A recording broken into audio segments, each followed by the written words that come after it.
Leaf India में आपका स्वागत है। आज हम बात करेंगे कोची मीन वैल्यू थ्योरम की।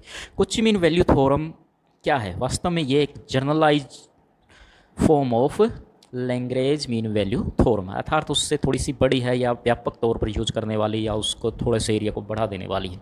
This theorem is called an the extended और the second mean value theorem. It is established by relationship between the derivative of two function and change in this function on a finite interval. एक finite interval के अंदर यदि हम दो function को रखते हैं तो उनमें क्या चेंज आता है या उनमें क्या रिलेशन है, इसके बारे में जो भी चीज़ बताएगी वो कोची होगी। लैग्रेंज और कोची में फ़र्क कितना होता है कि लैग्रेंज में पॉइंट होते हैं, यहाँ पर उसकी जगह एक फंक्शन होता है। तो ये हैं अगस्त है लुइस कोची। इन्होंने Cauchy theorem, integral theorem, Cauchy sequence और कोची मीन वैल्यू थ्योरम बनाई थी, जो आज भी यूज कर रहे हैं, एक फ्रेंच मैथमेटिशियन। तो कोची की डेफिनेशन देखते हैं। कोई भी फंक्शन है एफ एक्स और G X, function define such that किस तरह के होंगे? F X G are continuous in the closed interval, यानी एक ही इंटरवल में क्लोज होंगे ए बी में। F X G X are differentiable on the open interval in A B if F dash X G X not equal to zero such that, यदि G का derivative zero ना हो तो then there exist at least one value, ज़्यादा हो सकती है one value of C belong to A B such that F dash C और G F B minus F A G B minus F B. तो देखते हैं, let a function F X और G x भी continuous होता है interval. यदि कोई फंक्शन है एफ एक्स और जी एक्स कंटिन्यूस है किस पर? क्लोज इंटरवल ए बी पर, और डिफरेंशिएबल है ओपन इंटरवल पर, और जी एक्स का डेरिवेटिव जीरो नहीं है, तो हमें एक एक्स मिलेगा या सी कहते हैं। Then there exist a point C, क्या आएगा? F B minus F A G B minus G A और F dash C equal to G D C X. Geometrical representation देख लो कि इसमें क्या होगा। इसमें हम देख सकते हैं ये ए पॉइंट है, ये क्या है हमारा, एक ये है और एक ये है। तो कितना चेंज आया इसके बारे में हम देख सकते हैं, यहाँ तक कितना चेंज आया।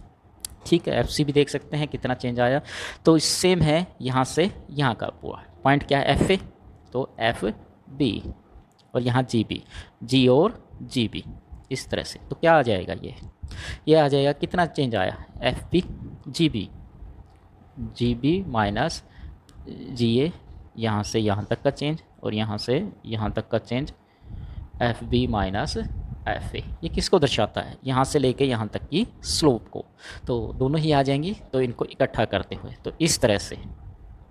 तो देखते हैं फर्स्ट ऑफ ऑल प्रूफ देखते हैं। We note the denominator in the left hand side of Cauchy theorem is not zero. तो जी वाले पोर्शन जो डिनोमिनेटर है उसको देखते हैं कि वो नॉट इक्वल टू जीरो। यदि ये जीरो हो गए तो जी बी इक्वल टू जी हो जाएगा। यदि जी बी इक्वल टू जी है तो फंक्शन जी किस में चला जाएगा?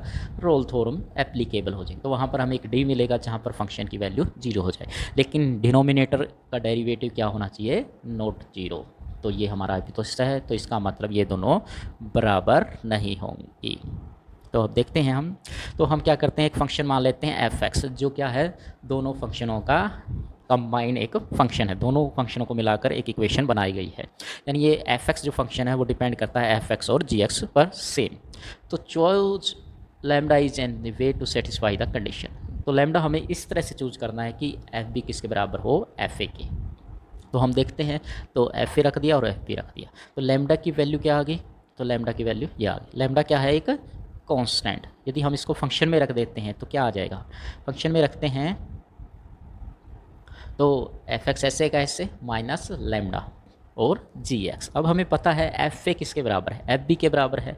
तो कांस्टेंट है, कोई फ़र्क तो पड़ेगा नहीं कि दोनों फंक्शन ही क्या है? Function are continuous on close interval, differentiable on the open interval and takes the equal value at the boundaries of the interval at the chosen value of lambda then by the Rolle's theorem। तो कोई F dash सी किसके बराबर आ जाएगा? Zero. तो हम इसका derivative कर देते हैं। डेरिवेटिव क्या आ जाएगा हमारा? ये एफ डैश सी, ये कांस्टेंट था तो जी डैश इक्वल टू जीरो। तो एक साइड ले जाते हैं इन सबको, तो ये आ जाएगा बाय सिटिंग।